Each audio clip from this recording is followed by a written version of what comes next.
Hi,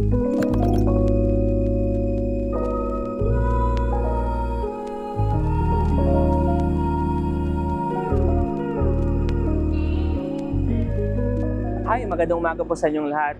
My name is John Kevin Paunel at nandito po tayo ngayon sa harap ng Julieta Model Unit ng Mawing Residences.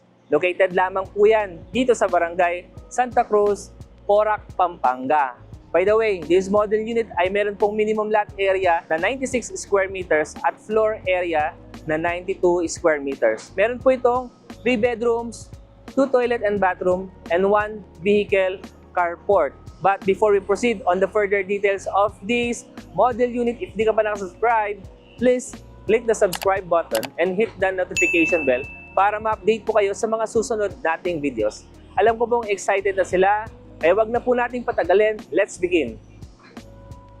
So once again, this is our second model unit sa Mawing Residences. Previously, nakita na po natin ang Gregoria model unit. And then, ito pong ikalawa, yung Julieta. Supposed to be ba-vlog po natin tong Gerardo. Kaso nga lang po, may mga gamit po sa loob. Kasi po, meron po mga inclusions po yan. Usually po yung mga chinecheck po nating mga unit, meron po silang mga gamit. So, may interior, they are dressed up. Since pa-sold out na po yung project, kaya hinahabol po natin kahit hindi pa po nakaayos po yung ating mga model unit para po makita po ng mga dear clients natin na gustong magkaroon ng bahay na malapit po sa Angeles at saka sa mga nakakuha na, magkaroon po kayo ng idea at mapanood nyo po ang video na to. So let's begin. Kagaya po ng Gregoria Model Unit, single attached din po ang ating Julieta Model Unit. Inspired po siya sa mga previous project po natin that we have in Madonna Residences. So ibig sabihin, yung pagkakagawa po ng mga bahay po dito, semi-furnished po siya at yung mga nakikita po natin ng mga interior design are also included sa turnover. Although it's not the same ng nakikita sa video, pero at least similar. Okay, let's proceed. Yung unit po dito, wala po siyang fence and gate. Pero syempre, you have the liberty para po magpalagay ng fence and gate. For approval naman po yan. Ang napansin ko po sa Julieta Model Unit is the color accent. Kung ang Gregoria Model, dominant po ang smoke gray na color accent. Dito po, mas dominant po yung creamy white. Pagkatapos, andun pa rin po yung signature na design nila na outdoor fluted panel. Ang pinagkaiba lamang po sa Gregoria, yung access, yung pintuan sa side, sa bandang carport. Dito naman po sa harap na nagkaroon po ng canopy. And yung ating balcony, normally sasagad po siya sa pinaka-firewall. Pero dito sa Julieta, malapit po siya sa bandang carport roofing po natin. Just like the Gregoria model, yung ating setback sa frontage, estimated mga nasa 3 meters.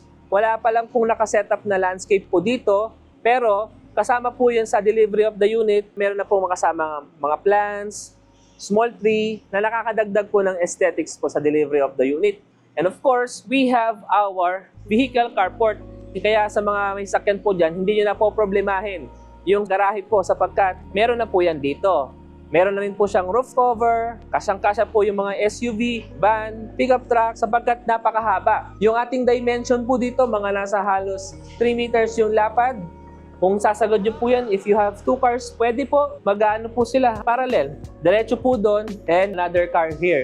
Pero kasi, sayang naman, itong space na to, hindi po siya paved.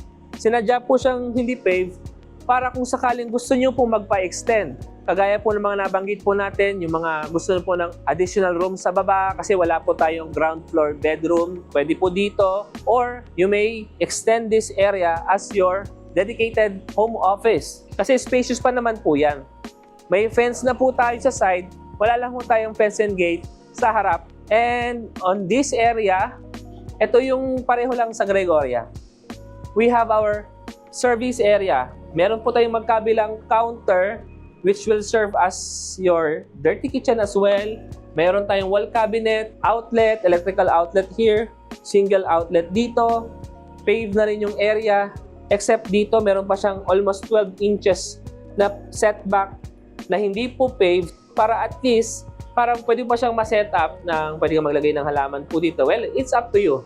Concrete yung ating, of course, the fence.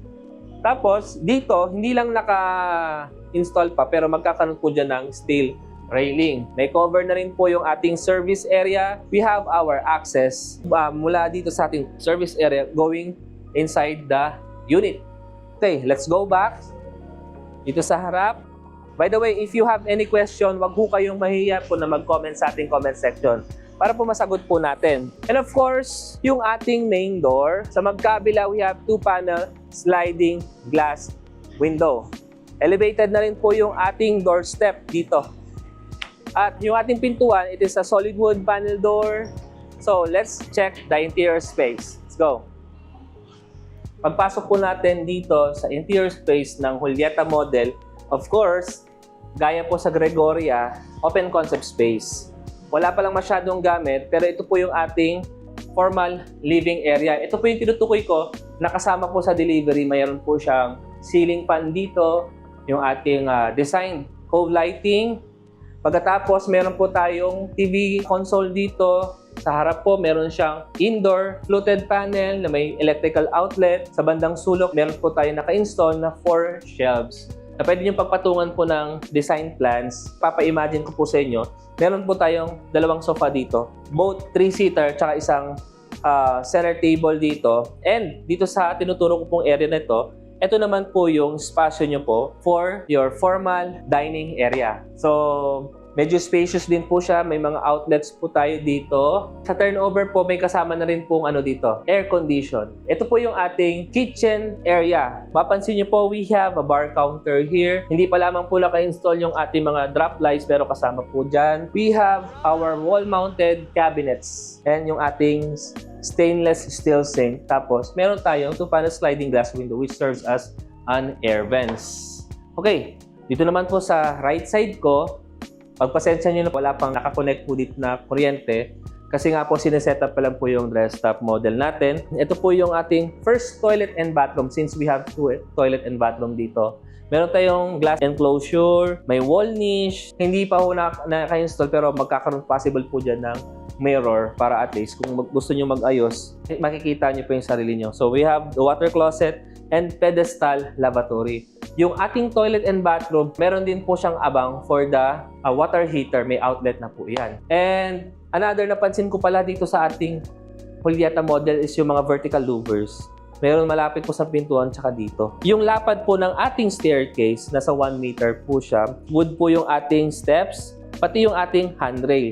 Meron na rin po siyang 2-way switch. Hindi po natin may papakita pero ang kagandahan po nito, let's say you are upstairs, tapos pagbaba nyo, pwede nyo i-off yung ilaw dito or pwede nyo rin pong i-turn on. And before we go upstairs, meron din pala tayong storage area dito. So pakita ko lamang po yung storage area ng Julieta. So medyo spacious po siya. Nandun po sa loob po yung pinaka-main switch breaker, yung control ng lahat ng utilities po natin pagdating sa kuryente. And I guess lahat po ng model units dito sa Mawing Residences may mga storage area. Yung ikatlo kasi nating model is the Gerardo, pero hindi po kasi natin siya ma-access since may mga gamit po sa loob. And hopefully, kapag na-set up na po nila, may ipakita po natin. So let's check now the second floor. As we go upstairs, kagaya po nung nabanggit po natin, sa ground floor, ceramic floor tiles siya at ang napansin ko dito, vinyl tiles yung second floor. Medyo, naman po, spacious yung ating hallway, mga nasa 1 meter po yung alapad po dito. Same na meron pong outlet sa baba, 2 dito, and another outlet sa taas na pwede mong gamitin as saksakan po ng emergency light. Sa likod ko po, we have our second toilet and bathroom. Meron po siyang pedestal lavatory, water closet, and glass enclosure at yung ating shower area, meron na rin pong nakaabang po na outlet for the water heater. So kung medyo mapapansin nyo po na medyo messy pa yung ating model unit sapagkat inaayos pa po nila to. Pero para lamang po may pakita po sa inyo, kaya binidyo na po natin. Since pa-sold out na rin po kasi yung project kasi small lang po yung subdivision, napakalit lang po niya. Pero ganun po kadami yung mga bumili. Okay. So, check naman po natin yung bedroom number 1. So, sa bedroom number 1, makikita po natin, included na rin po yung bed frames with headboard. Hindi po kasama po yung mattress. So, yun na lamang po ang bibilin po ninyo. Yung ating bed frame, po siya, single size bed. Tapos, we have the built-in closet dito. Floor to ceiling na siya. Yung height floor to ceiling, mga nasa 8 feet. Dito po sa Julieta, itong part na to, we have 2 windows. So, isa dito, tsaka dito. They are both 2-panel sliding glass window. The outlet, meron po dito, tsaka dito. So, sa magkabila. Okay, so nakita na po natin yung bedroom number 1. Let's now check the bedroom number 2 dito sa kabila. So, sa bedroom number 2, pareho lang po siya ng dimension ng bedroom number 1. Kasama na rin po itong single-size bed frame. For each side, magkabila po, meron pong electrical outlet at meron pong 2 bintana dito. Ang kagandahan sa bedroom number 2, yung bintana niya nakatapat po sa ating balcony, pati ito po bintana dito sa other side, dito naman po siya sa bandang roofing po. So medyo maliwanag siya, marami siyang natural lighting at meron na rin po siyang built-in closet. Okay, check naman po natin, of course, the biggest room is the master's bedroom. Ito lang po yung bedroom na may access sa balcony. Yung ating bed frame dito, double-size bed. And again, since this is the master's bedroom, siya lamang po yung room na meron pong television aside sa living area po natin. And mas malapad din po yung kanyang built-in closet. Nadagdagan po ng another closet dito. Ito naman po yung kanya pong television. Pagdating naman po sa mga gamit po, sa delivery po, hindi naman po pare-pareho ng brand. Pero pagdating sa features, halos pareho po. Meron rin po tayong aircon dito na kasama po sa delivery of the unit at meron pong outlet po doon. Kaya hindi nyo na kailangan bumili po ng aircon kasi nga, inclusive na po siya. So, check naman po natin itong balcony. Ito yung ating pintuan. And going to the balcony, perfect po siya if gusto nyo pong mag-relax. Meron tayong outlet dito na may cover. Pwede po kayo maglagay po dito ng tables, chairs, just in case gusto nyo mag-relax, mag-coffee, or mag-muni-muni. Perfect po ang area na ito. Yung height floor to ceiling sa ating balcony, mga nasa 7 feet po siya. Napakaaliwalas at perfect place for relaxation na rin. Gusto nyo magpahinga saglit. Okay, so nakita na po natin yung interior and exterior details of the Julieta model or the Julieta model unit. Let's go outside and pag-usapan po natin yung other details. The amenities that we have here, if napanood niyo po yung ating first video sa Gregoria Model Unit, we have the basketball court, children's playground, gated community na rin po ito with security guard. So roving din po sila. At yung ating third model unit is the Gerardo. I think ipakita po natin, pakita lang po natin yung facade para lang po may idea po sila. So ganito po yung design po ng Gerardo. Hindi nga lang po natin siya mabibideo kasi nga po, meron pong mga gamit sa loob.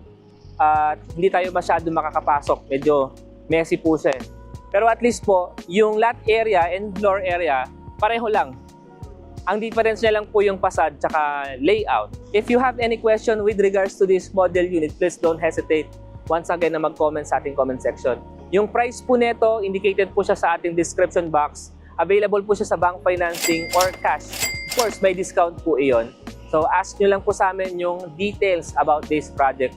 With regards sa requirements po, pag-usapan po natin po yan kasi provided naman po yung aming mga contact numbers. We have the Viber, WhatsApp, email address, and yung aming mobile numbers. Kontakin nyo po kami. And please follow our social media accounts. We have our Facebook, follow nyo po kami dyan, YouTube of course, and TikTok. Yun pala, meron din po pala kaming website. I-visit nyo lang po kung gusto nyo po makita yung mga other listings po namin. Maraming salamat po sa inyong lahat. God bless everyone.